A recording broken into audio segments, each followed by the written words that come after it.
Oceangate Expeditions offers you the once-in-a-lifetime opportunity to be a specially trained crew member safely diving to the Titanic wreckage site. Get ready for what Jules Verne could only imagine, a 12,500-foot journey to the bottom of the sea. It's the Oceangate Titanic experience. There's no other trip like this.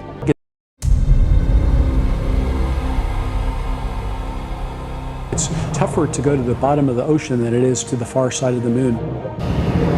This is not a thrill ride for tourists. It's much more.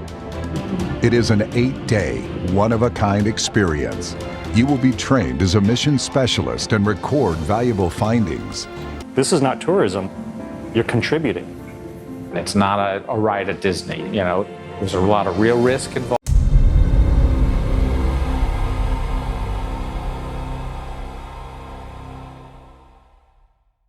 And there's a lot of challenges. We partnered with aerospace experts at the University of Washington, NASA, and Boeing on the design of our hull.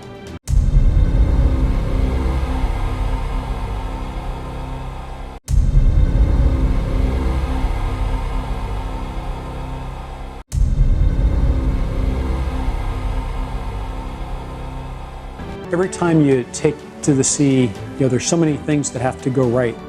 It's very well engineered and very safe. But the certification protocols that all other deep submergence vehicles except this one, implosion, as Bob described it, such a violent event, is first and foremost in our minds. The pressure boundary, which is what they call the hull of the sub, that the people go inside, is obviously first and foremost. Many people in the community were very concerned about this sub, and a number of the top players in the deep submergence engineering community even wrote letters to the company saying that what they were doing was too experimental to carry passengers and that needed to be certified and so on. So.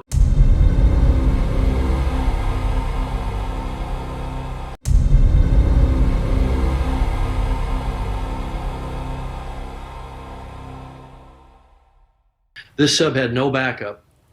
It didn't have a lot of backup systems from what I understand, and it was predicated on what I think of as a fundamentally flawed design principle, which is a carbon fiber hull.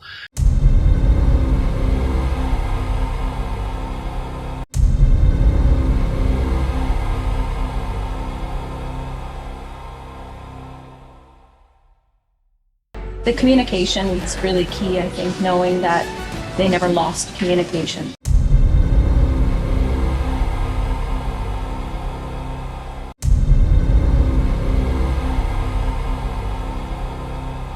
All mission specialists get to dive down to the Titanic, but the full experience entails much more.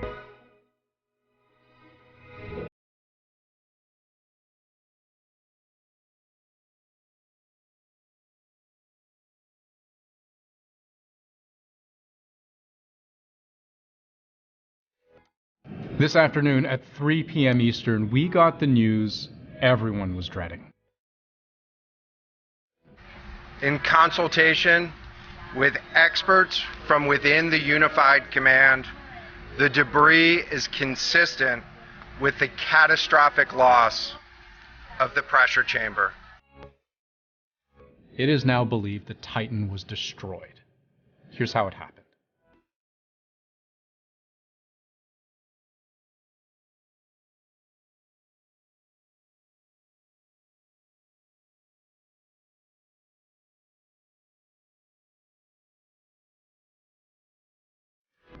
This was a catastrophic implosion of the vessel, which would have generated a significant broadband sound down there that the sonar buoys would have picked up. They would have heard the implosion if it had happened while their sonar buoys were deployed, but they heard nothing.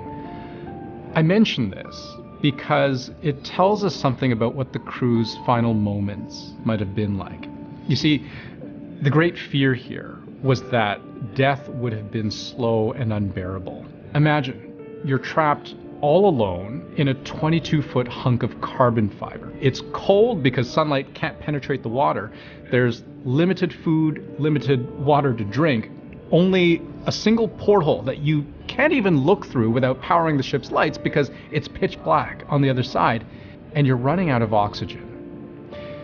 Perhaps a silver lining in all of this is that in the case of a violent implosion, death would have been instantaneous. On behalf of the United States Coast Guard and the entire Unified Command, I offer my deepest condolences to the families.